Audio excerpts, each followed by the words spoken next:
আজকের ভিডিওটা হলো মূলত আমি কিছুদিন আগে যে ডিমগুলো বয়েছিলাম বৃষ্টির কারণে কারণ না থাকার প্রায় বাচ্চা ফুটছে না ডিম থেকে।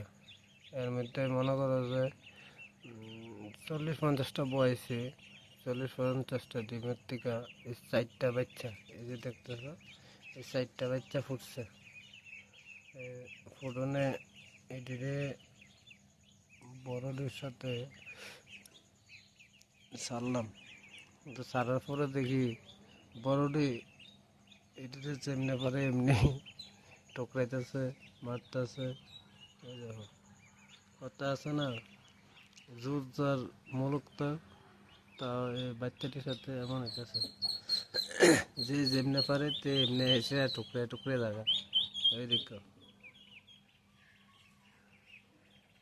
প্রথম যে সঙ্গে ছাড়ছে এই সঙ্গে তো আরো বেশি টুকরে টুকরে করতো, তখন তো মোটামুটি 5-10 মিনিট পরে ভিডিওটা করতেছি, তার লেগে আস্তে আস্তে তার লগে অ্যাডজাস্ট হয়ে যেতেছে।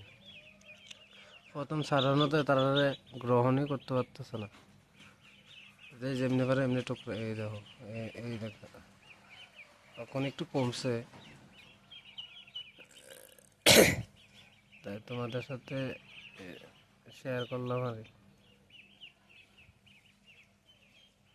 আজকের ভিডিও এই পর্যন্ত। যদি ভিডিওটি ভালো লেগে থাকে তাহলে আমার ইউটিউব চ্যানেলটা সাবস্ক্রাইব করে দিও।